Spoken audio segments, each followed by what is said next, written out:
गांव में रहने वाला एक नौजवान लड़का पुरानी बुरी यादों को ना भूल पाने और एक ही चीज के बारे में बार बार सोचने की आदत से परेशान था।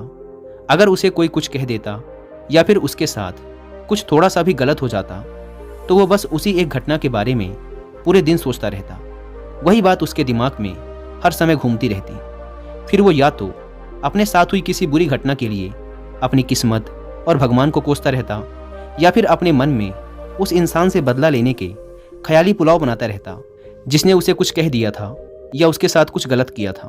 अपने इस ज़्यादा सोचने की आदत की वजह से ना तो लोगों के साथ उसके अच्छे रिश्ते थे और ना ही वह किसी काम को अच्छे से कर पाता था। वह हर समय तनाव व मानसिक अशांति की स्थिति में रहता।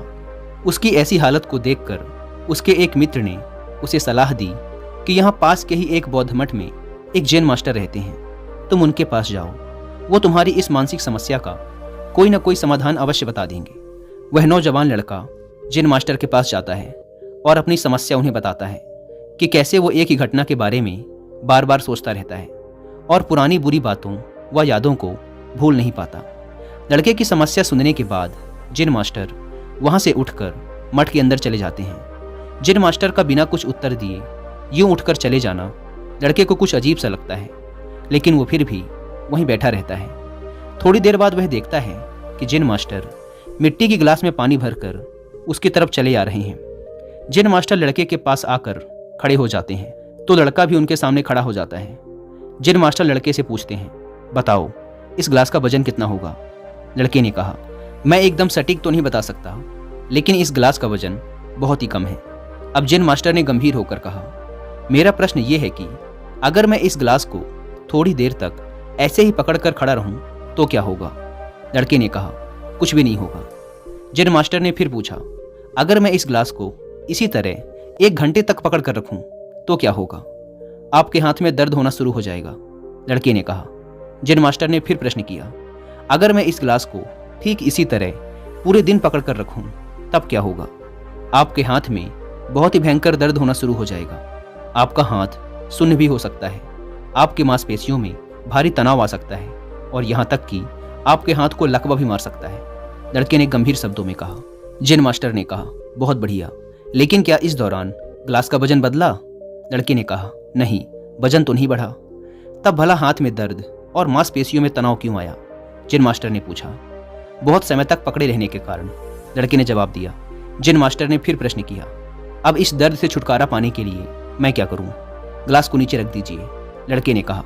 जैन मास्टर ने कहा, बिल्कुल सही, और जीवन की परेशानियां भी कुछ इसी तरह होती हैं। इन्हें कुछ देर तक अपने दिमाग में रखिए और लगेगा कि सब कुछ ठीक है।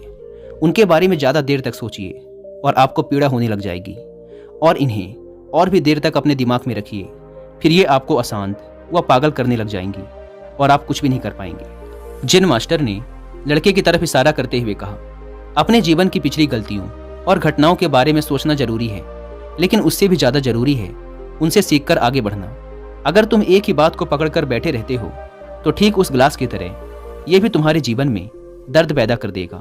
अगर तुम आज अपने अतीत को लेकर बैठे रहते हो तो ये आज भी तुम्हारे हाथ से निकल जाएगा और फिर तुम भविष्य में इसके लिए पश्चाताप करोगे। तुम अपने अतीत के लिए जैसा इंसान बनना चाहते हो या फिर जिन गलतियों के लिए पश्चाताप कर रहे हो तो तुम आज से ही वैसा इंसान बनने का प्रयास करो और कोशिश करो कि आज तुम वैसी गलतियां ना करो जिसके लिए तुम्हें भविष्य में पछताना पड़े। इसलिए चिंता करना बंद करो और अपने आज के कर्मों पर ध्यान दो, क्योंकि चिंता व्यक्ति को उसकी चिता तक ले जाती है। दोस्तों, चिंता करने की आदत को छोड़कर एक खुशहाल जीवन कैसे जिया जाए, इस पर विश्व प्रसिद्ध लेखक डेल कार्नेगी ने एक बहुत ही अच्छी किताब लिखी है जिसका नाम है how to stop worrying and start living, यानी चिंता छोड़ो, सुख से जियो। अब तक 10 मिलियन से ज़्यादा लोग इस किताब को पढ़ चुके हैं